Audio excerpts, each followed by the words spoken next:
বর্ষাকাল যেহেতু রাতে ভিতে কখন যে বৃষ্টি হচ্ছে তার নেই ঠিক। উঠেই দেখি উঠানটা পুরোই ভিজে। উঠে জামাকাপড়টা ছেড়ে চলে এসেছি ফুল তুলতে। এই যে দেখো উঠানের গাছগুলো ভোরবেলা এখন কিন্তু বাজে ওই ৪:২০। উঠে আর এই যে আগে এসেছি ফুল তুলতে। কারণ এই যে ফুলগুলো বলি তোমাদের যে ওই পাঁচিলের কাছে যেগুলো আছে ওগুলোই মেইনলি হচ্ছে হাত বাড়িয়ে নিয়ে নেয়। তো এই যে দেখো জবা কি সুন্দর ফুটে আছে। যদি একটু দেরি করো তুমি যদি ওই ৪:৫টা ৫টায় ওঠো তাহলে কিন্তু আর ফুল পাবে না। তার আগেই সব মানে ফুল নিয়ে নেয় আরকি। যাই হোক এখন এই যে তাড়াতাড়ি করে ফুলগুলো তুলছি। বেশ ভালো লাগে ভোরবেলা উঠে ফুল তুলতে। কিন্তু যেহেতু বর্ষাকাল, উঠানে যেহেতু অনেক কটা গাছ আছে সেইজন্য একটু দেখে শুনেই মোবাইলের ফ্ল্যাশ লাইটটা অন করি এবং বাইরের লাইটটা জ্বেলে তারপরে কিন্তু ফুলগুলো তুলি। হ্যালো এভরিওয়ান, আমি তনিমা। নতুন দিনে আবার একটা ফেসবুক ব্লগ নিয়ে তোমাদের কাছে চলে এসেছি। সারাদিনের কাজকর্মগুলো অবশ্যই দেখতে পাবে। সকাল থেকে তো এই যে বৃষ্টি শুরু হয়েছে। জানি না সারাদিন কিভাবে আজকের দিনটা যাবে। যাই হোক বর্ষাকাল যেহেতু মাঝে, মাঝেই বৃষ্টি হবে। দিনের শুরুটা এখান থেকে শুরু করলাম। এরপরে কাজকর্মগুলো তোমরা দেখতে থাকো। সংসারের মঙ্গলের জন্য আমরা প্রত্যেকেই চাই সংসারটাকে সুন্দর করে সাজিয়ে গুছিয়ে তুলতে এবং যাতে কোনো কিছু আমাদের ভুলভ্রান্তি না হয়, যাতে সংসারের অমঙ্গল হয়, আমরা কিন্তু প্রত্যেকেই চেষ্টা করি সেই কাজগুলি করতে। ভোরবেলা ঘুম থেকে ওঠা, দৌড়ে জল ছড়ানো, যাবতীয় কাজকর্মগুলো তাড়াতাড়ি করে সেরে ফেলা, তাতে নাকি সংসারের ভালো হয়, মঙ্গল হয়। বড়দের মুখে সেটাই শুনেছি এবং ভোরবেলা থেকে ওঠা অভ্যাসটা সেই থেকেই আমি রপ্ত করেছি একটু, একটু করে। দেখো এই যে এই দৌড়ে জল ছড়া দিয়ে দিয়েছি। এই যে সিঁড়ির এই মুখটাতে এখানটা যেহেতু এই মানে নেট করা নেই, তো সেইজন্য ওখানটাতে যেহেতু ওই দেয়ালে একটু ধূপ জ্বালি, তো ওই ধূপটার যে ছাইগুলো পড়ে বলে ওখানটাতে একটু জল দিয়ে ধুয়ে নিই। যাই হোক মোটামুটি বাসি কাজকর্মগুলোকে সেরে গোপাল সোনাকে তুলে নিয়েছি, তুলে আর চলে এসেছি একেবারে। কারণ সেগুলো আর ভিডিও করতে পারিনি। কারণ ভোরবেলাটা এত কাজের চাপ থাকে যে তাড়াতাড়ি গোপাল সোনাকে তোলা, তার স্নান করানো এগুলো করে চলে এসেছি। আমার যেহেতু বৃষ্টি পড়ছে তো সেইজন্য আরকি তাড়াহুড়ো করে কাজগুলো সারতে হবে। মেয়ে আবার ওকে রেইনকোট পরাতে হবে। এইসব কাজগুলো এক্সট্রা থাকে না বর্ষার দিনে, সেইজন্য আরকি। তো আজকে বারটা বলাই হয়নি। আজকে হচ্ছে বুধবার। যাই হোক এদিকে আবার বৃষ্টি এসেছে। ভোরবেলা তখন তো বৃষ্টি এক পশলা হয়ে গিয়ে একটুখানি, একটুখানি পড়ছিল। এখন কিন্তু বেশ ভালোই জোরে এসেছে। তবে আমার তো আর বসে থাকলে হবে না। আর তো ঘর-টর যেগুলো মোছাই হয়ে গেছিল, রান্নাটা পুরোপুরি প্রায় সেরে ফেলেছি। রান্নাটা হয়ে গেলে আর কাজের চাপটা অতটা থাকে না। সারাদিনের মোটামুটি অনেকটাই হালকা হয়ে যায় আরকি কাজের চাপ। এদিকে দেখো বৃষ্টিতেও এদিকে বাড়তেই আছে। সোনাইয়ের বাবাকে বললাম, "রেইনকোট-ফেনকোটগুলো সব রেডি করে নাও।" আর আমি ওকে তাড়াতাড়ি করে রেডি করে দিচ্ছি। এদিকে মেয়ে জামা-টামা পরে নিয়েছিল। আমি তাড়াতাড়ি ঝটপট একটু ভাত মেখে খাইয়ে দিচ্ছি। আর আজকে তরকারিপত্র খুব বেশি করিনি। একটা তরকারিই করেছি তাড়াহুড়ো করে। আর টিফিনটা রেডি করেছি, চা করে নিয়েছি। তবে আজকে সকালে এতই তাড়া ছিল, আমি ভোরবেলা উঠে ওই পূজা সেরে তারপরে নিচে এসে রান্না বসাই। তখন হচ্ছে ওই চা খাই। আজকে আর তাড়াহুড়োতে চাও খাওয়া হয়নি। যাই হোক মেয়েকে তাড়াতাড়ি খাইয়ে-দাইয়ে গিয়ে ব্যাগে সব টিফিন পত্রগুলো ভরে দিলাম আর রেইনকোটটাও পরিয়ে দিলাম। বাইরে ঝমঝমিয়ে বৃষ্টি হচ্ছে কিন্তু। যাই হোক এখন আর আমার দাঁড়ালেও চলবে না। ওইজন্য নিচে সোনার বাবা তো এগিয়ে গিয়েছিল।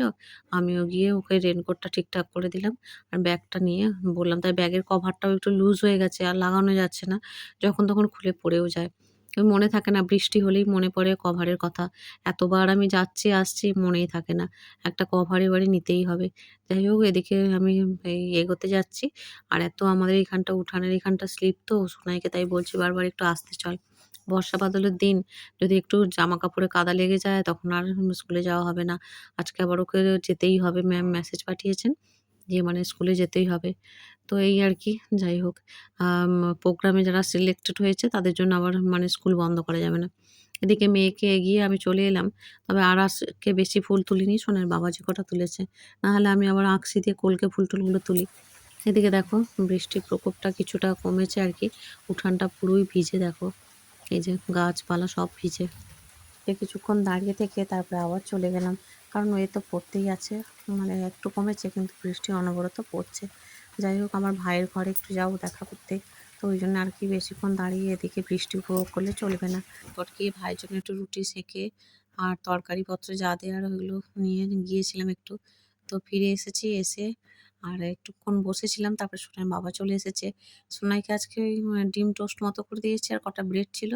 ওটা সেঁকে আমি চা দিয়ে খেয়েছি। সোনার বাবা রুটি খেলো তরকারি দিয়ে। আর এদিকে দেখো এক গাদা জামাকাপড় ওপর থেকে নামিয়ে এনেছিলাম। আগের দিনের কিছু শুকনো ছিল আরকি ফ্যানের তলায় আবার শুকিয়ে নিয়েছিলাম। তো সেগুলোই এখন ফোল্ড করে নিচ্ছি। এই যে দেখো গোছগাছ করে রাখছি অনেক কটা জামাকাপড়। ঘরটা ভীষণ এলোমেলো লাগছে। এমনিতেই দেখবে বর্ষার দিনে চারিদিকে যেন বড্ড স্যাঁতস্যাঁত করে। তার উপর যদি ঘরদোর এরকম এলোমেলো থাকে কিছুতেই দেখবে মনটা ভালো লাগে না। আমি কি করি চারিদিকটা একটু যতটা পারি গোছানোর চেষ্টা করি। যেহেতু বাইরের কাজগুলো তেমন তো করি না। ঘরের কাজগুলোই একটু গুছিয়ে গাছিয়ে করি আরকি। এদিকে তোমাদের সাথে গল্প করতে অনেক কটা জামাকাপড় গোছানো হয়ে গেছে। জায়গা মতো আবার তুলেও রাখবো। বেশ কিছু জামাকাপড় যেগুলো আমার এখন লাগছে না সেগুলোও বিছানার উপর রাখা ছিল। কয়েকদিন আগে সেগুলোও গোছগাছ করে তুলে দিয়েছি। যাতে বিছানাটা একটু পরিষ্কার থাকে আরকি। এই ঘরের বিছানাটা যেটা খুব একটা ব্যবহার হয় না। তো সেইজন্যই এগুলো বেশি একটু অগোছালো লাগে। ওদিকে আমি জামাকাপড় গোছানো কমপ্লিট করলাম। সোনাইয়ের বাবা গেল গ্যাসের অফিসে। এখন ওর কেওয়াইসি আপডেট করতে হচ্ছে। আর আমি রেডি হয়ে চলে এলাম। এই যে সোনাইকে আনতে যাব। ট্রেনও ঢুকে গেছে। খুব স্পিডে হেঁটেছি আজকে। বেরোতে একটু লেট হয়েছিল। তো যাই হোক ট্রেনটা পেয়ে যাবো। এই যে ট্রেন ঢুকেও গেল। এসেছে স্টেশনে। আর অ্যানাউন্সমেন্ট হচ্ছে। তো ট্রেনটা পেয়ে গেলে বেশ সুবিধাই হয়। আমার ওদিকে হাঁটতে সুবিধা হয় আরকি। সময় নিয়ে ধীরে সুস্থে আমি হেঁটেই যাই। তো যাই হোক ট্রেনটা পেলে আমার সুবিধাই হয়। তো সেইজন্য আরকি এখন এই যে উঠেও পড়লাম। বেশ সিটও আছে। যেহেতু লোকাল ভালোই সিট থাকে আরকি। বেশ সুন্দরভাবে যাওয়াও যায়। এর আগের ট্রেনটাও মানে বেশ গেল। কিন্তু তাতে আর উঠিনি। কারণ আগের ট্রেনটা হচ্ছে আম গেলে তাতে একটু ভিড়টা বেশি থাকে। তো যাই জন্য এই ট্রেনটা পেলেই এতে করেই আমি চলে যাচ্ছি। আর নেমেও গেছি। এখন কিন্তু বৃষ্টিও হচ্ছে না। বেশ রাস্তাঘাটও শুকনো। হাঁটতেও বেশ সুবিধা হবে। যাই হোক ছাতাটা নিয়ে নিয়েছি সাথে। কারণ অনেকটা রাস্তা হাঁটা তো। আর এই যে এখন এই রেল লাইন ক্রস করে ওপারে যাব। ওপারে গিয়ে আবার হাঁটা শুরু করব আরকি। আর সারাটা রাস্তায় বেশ হেঁটে যাই, ভালো লাগে। আর মনে হয় যে একটু হাঁটা হচ্ছে শরীরটাও বেশ ভালো থাকে। শরীরটা বেশ ঝরঝরে থাকে আরকি। আর যত দেখবে দেখুন আমরা কম হাঁটবো, কম পরিশ্রম করব তত যেন শরীর আরো কিরকম অলস হয়ে যায়। পরিশ্রম ছাড়া কিন্তু জীবন না খুবই খারাপভাবে চলে। আমার যেটা মনে হয় আমরা ভাবি যে ওদের বেশি পরিশ্রম করতে হয় না, বেশ ভালোই আছে। তা কিন্তু কখনোই নয়।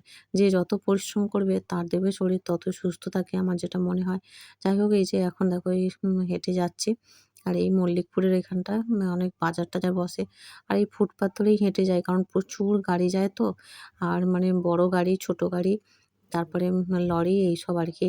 তো সেইজন্য এই ফুটপাত ধরেই যাই হেঁটে। তো মল্লিকপুরের এইখানটা থেকে হেঁটে আর বেশি দূর নয়। আর একটুখানি গেলেই মোটামুটি কোনো জিনিস আমরা যেটা প্রত্যেকদিন করি সেই জিনিসটা দেখবে একটা অভ্যাসে দাঁড়িয়ে যায়। একদিন যদি সেই জিনিসটা আমরা না করতে পারি মনটা খুবই খারাপ লাগে। আমারও তো এরকম প্রত্যেকদিন এই হেঁটে যাই বলে একদিন যদি হাঁটতে না পারি আমার মন থেকে বেশ খারাপই লাগে। মনে হয় যেন ইস আজকে এই কাজটা হলো না। যাই হোক সোনাইয়ের বাবা এদিকে স্টেশনে এখানে দাঁড়িয়েছিল। তো আমি কটা জিনিস নেবো। সোনাইয়ের বাবা সোনাইকে সাইকেলে করে নিয়ে চলে গেল। বাড়িতে এসে শরবত সোনাইয়ের বাবা ভিজিয়ে রেখেছিল। মেয়েকে আর ওর বাবাকে ভালো করে শরবত করে দিলাম।